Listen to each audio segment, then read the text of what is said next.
Welcome to the Elite Life with Trisha and Kylie. This is where we'll teach you how to develop grit, give yourself grace, and succeed in real estate. So let's dive in.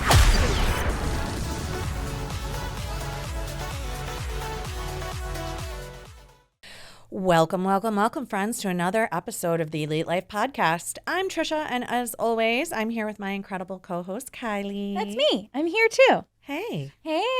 I'm glad to be back with our listeners this week. And today we've got a topic that we're kind of piggybacking on our last episode. Our last episode last week, we talked about toxic relationships, lovers, friends, family, and how to navigate those, what to look for, and how to deal with that. And today we are jumping in and same, but different. We're talking about dealing with toxic employees. Yeah, so this is a big one for all of our entrepreneurs out there, business leaders, managers, really any position you have where you are leading others and have to make decisions about who can stay and who should go. Yeah, because toxic employees, they can disrupt your culture, the business culture that you have. They can hinder productivity, lead to costly lawsuits, and if it's not handled correctly. So today we're going to jump in.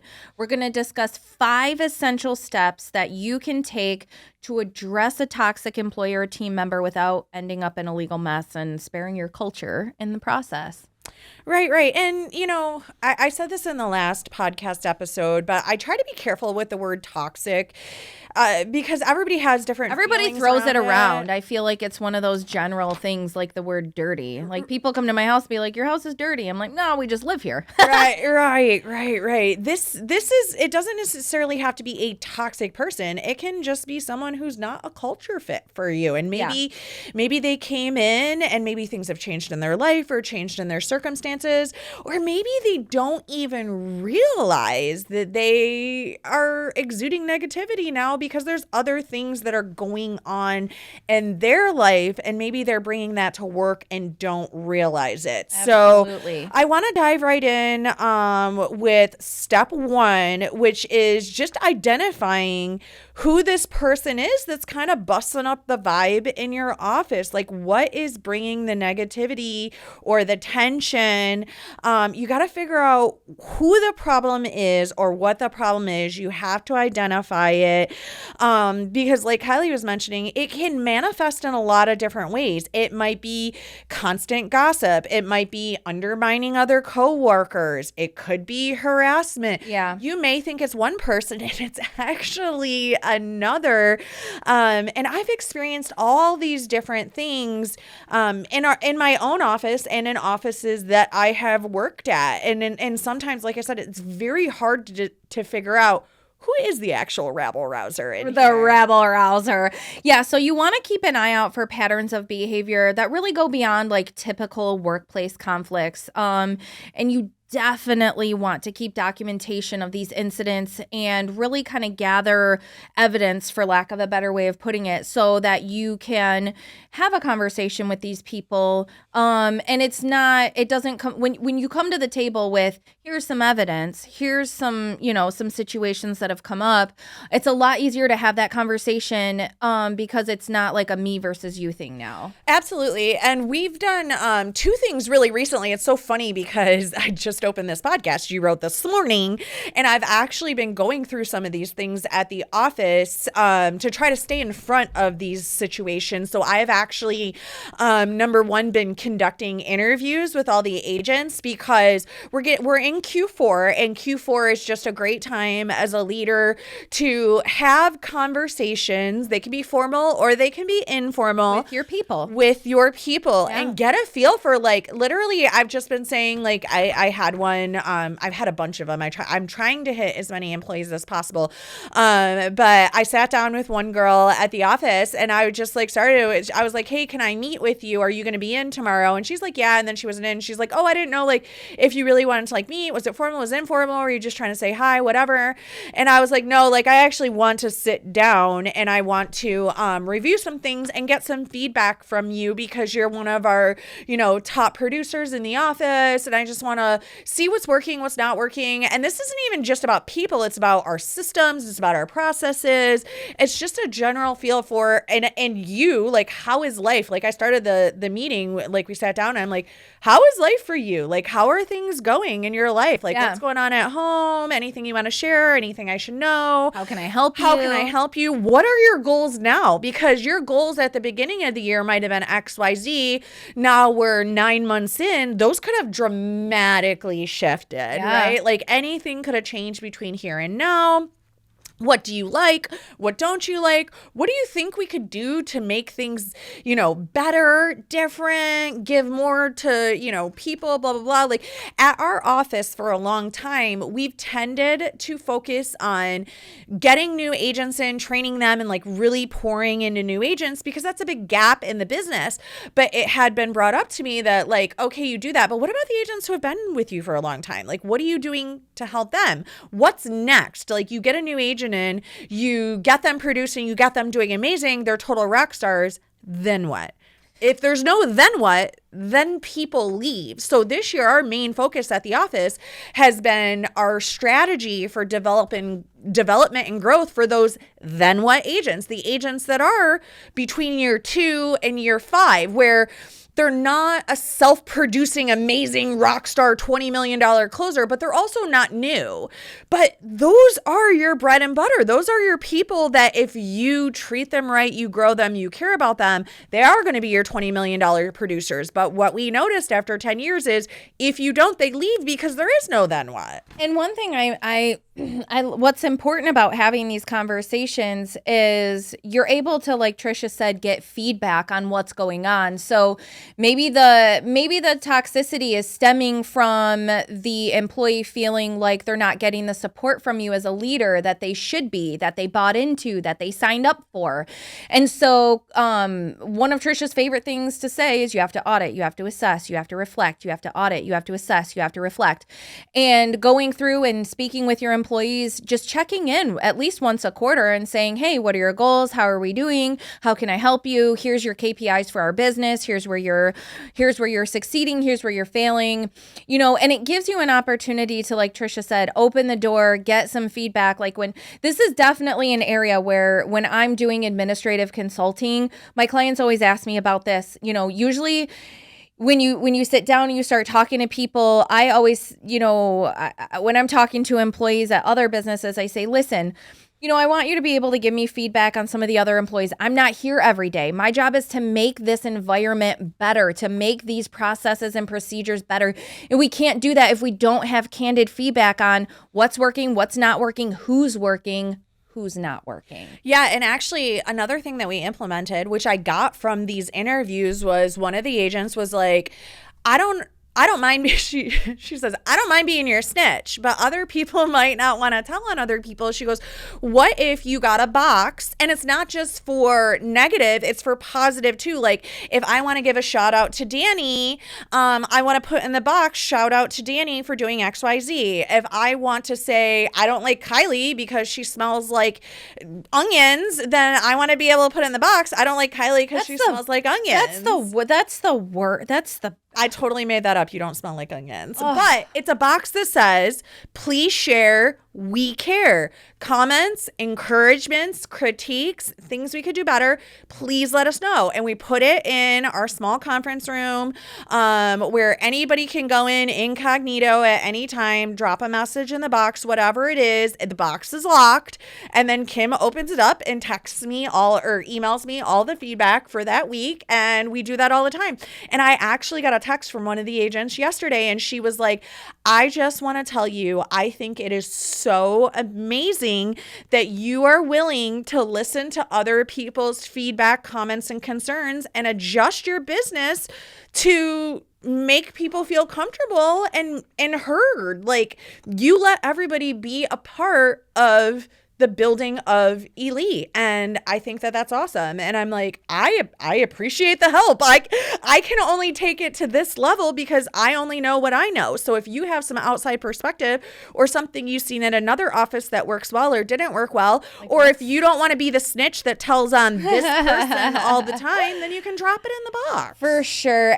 But circling back, like, you can usually tell which employee is the root of the issue because it shows in their work and it shows in their work ethic. And I just want to throw this out there because there is a fine line between an employee coming in the morning, having a vent sesh at the water cooler, and then moving on with their day versus coming in, complaining, having a bad attitude all day, being cold and rude and providing bad customer service, being rude to other team members, being confrontational.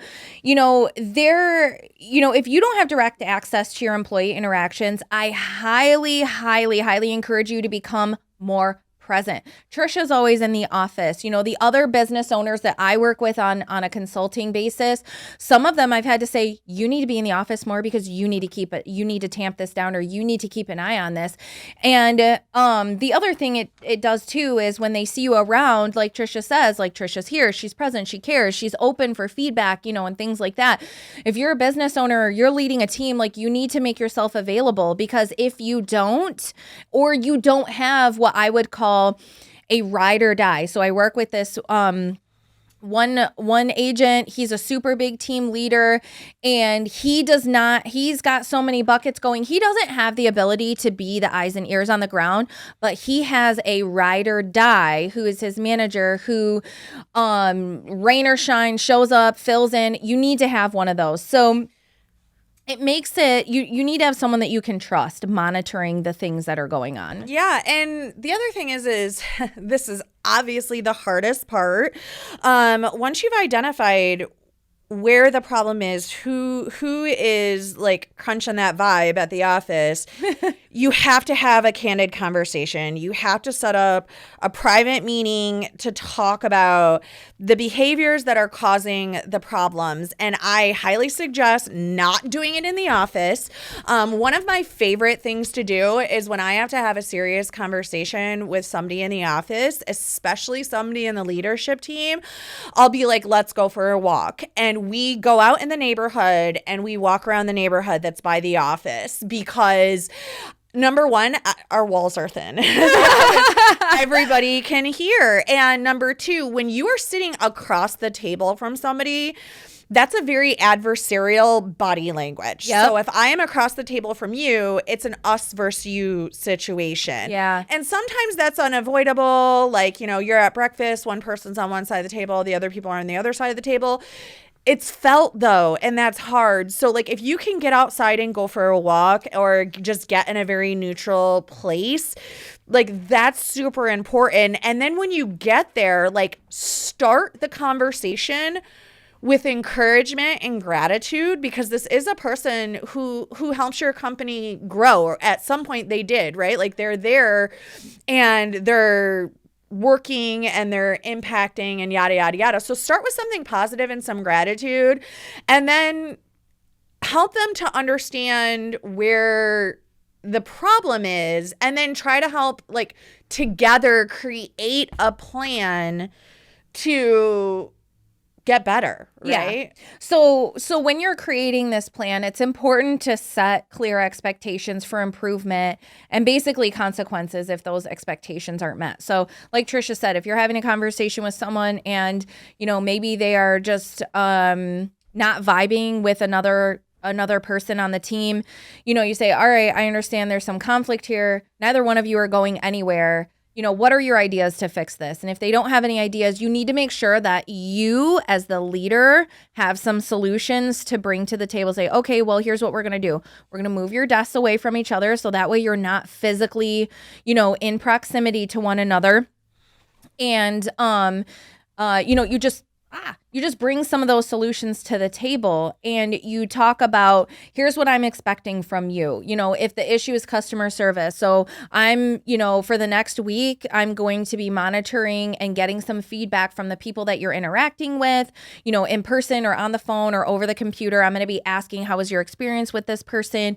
You know, how did they solve your problem? Did you feel satisfied? And I am expecting, you know, 5 out of 5 stars or 4 out of 5 stars. And if not, I'm going to ask them why. And we're going to, you know, if this doesn't improve, here's what's going to happen next. It's very important that you outline expectations and set those boundaries up. Yeah. And again, like, everything comes down to communication, because just like I was saying in step 1, like, I don't know what I don't know. So if nobody in the office tells me that, you know, this thing is a problem, like, oh, everybody hates the coffee, it tastes like garbage, but nobody tells me they hate the coffee, you're going to keep buying the garbage coffee. I'm going to keep buying the garbage coffee. Same thing with your employees. If this agent at my office constantly gets complaint calls, but I don't sit down and say, listen, I have had this, and this call, all of them have been complaints. If I just keep letting those go by the wayside, then they don't know there's a problem. So they can't fix it. Right. So you're not doing,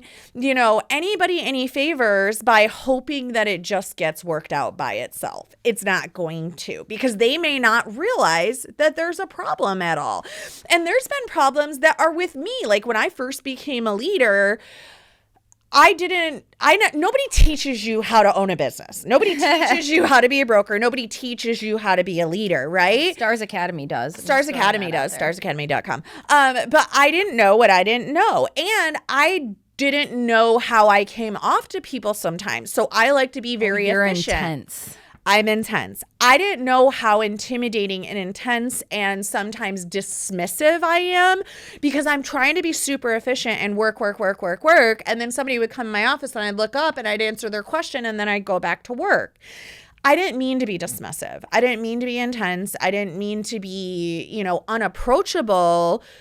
That was just how I had always worked. So after a while, TJ and Andy came and were like, hey, listen, all of these agents have said, like, they're afraid to come in and talk to you because scary. of this. Right. So I had to start, like, auditing my own behavior. So now when an agent comes to my office, I literally take my chair out from behind my desk and move it out so, like, I'm open and there is space between the two of us if they're going to stand at my door and talk. Or I'll be like, come on in, sit down. They sit down in the chair. I come out from behind my desk. I'm next to them and we talk or we go for a walk or whatever. But, like, things have to be communicated no matter what it is. Yeah. So it's important that you work with this employee to create a plan for improvement. It needs to be documented. So when you are dealing with someone and you're having this meeting, once you guys agree to what the plan of action is going to be, you are going to write it down on a piece of paper and you are going to put a deadline for when you expect the improvement to be completed by, or when you guys are going to meet next for your next review, and you're both going to sign it. That is one thing I always advise my clients that I'm doing consulting for is make sure that the plan is outlined on a piece of paper and everybody signs it so everybody knows.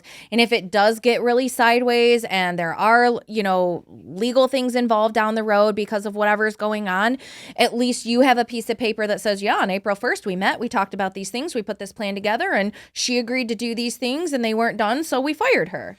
Yeah, that's so important. I had a front desk person that was late all the time, like every single day. And like the front desk job is to greet people. So if you are late, nobody's there to greet people or open the office. And we had said something and we had documented it. And we actually had to do that. We actually had to write down, like, you have been late all of these dates and times. And he actually hadn't even realized he had been late that often. He didn't realize, but we had a time clock. So it was documented when he came and when he left. So it was like, here are your time cards. Here are how many times you've been late out of how many times you've had this job, which it was like, it was no joke. It was like 28 out of 30 days he'd been late.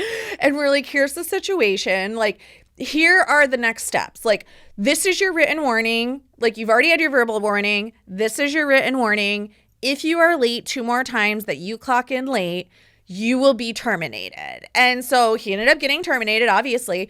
And his his mom was an agent for us, and she was like, what happened? And I was like, here's the documentation, because I made sure I documented because I didn't want her to be upset. Like, this wasn't our fault. We gave him every chance. Like, we had documentation for everything. We didn't want to fire him. It's hard. People need to understand it is hard for a boss to fire people. We have to find somebody else. We have to retrain them. We lose money. We lose time. Like, we don't want to do that. We pour into you. We develop love for you. We format these relationships. We want everybody to stay. So, you know, you got to have it written. You got to have a plan. And then we all have to get back on board to do that. Yeah. And the goal, again, is to, number 1, outline the problem. Number 2, set expectations. Number 3, set a deadline. And then give them the chance to improve, right? It's unless it's something absolutely like abhorrent, usually you want to make sure that someone has an opportunity to improve and make sure that, you know, things are fixed. And keeping an eye on, you know, on the employee's progress is super crucial. Regular check-ins can help, you know, ensure that they're making the necessary changes. What are some of the ways that, you know, you could check in with an employee without being aggressive? Because the last thing you want to do is, like, this person is already probably pretty vulnerable after this conversation. They're probably pretty, like, worried about their job, if they even care at that point. You know, sometimes people just don't care. Quiet quitting. Right, which is garbage, but that's another podcast. Yeah. So the last thing you want to do is, like, are you doing every single day? Are you doing the things? Are you doing the things? Are you doing the things? So give our listeners some tips on some ways that they can check in with people without being a nut job. So usually anytime I have a one-on-one with somebody, I actually set our next follow-up. Like I do on the paper. On the paper, yeah. Or like if I don't, obviously you're in a meeting, so you don't usually have the paper right there. What I usually say is when I get back to my office, I'm going to send you a follow-up email with everything that we just outlined here. It'll also, like, if we're signing a document, it'll also have a document for you to sign, authentic, whatever. And then we're going to follow up and regroup in 30 days. What about this day and time? And we set a day and time right then and there.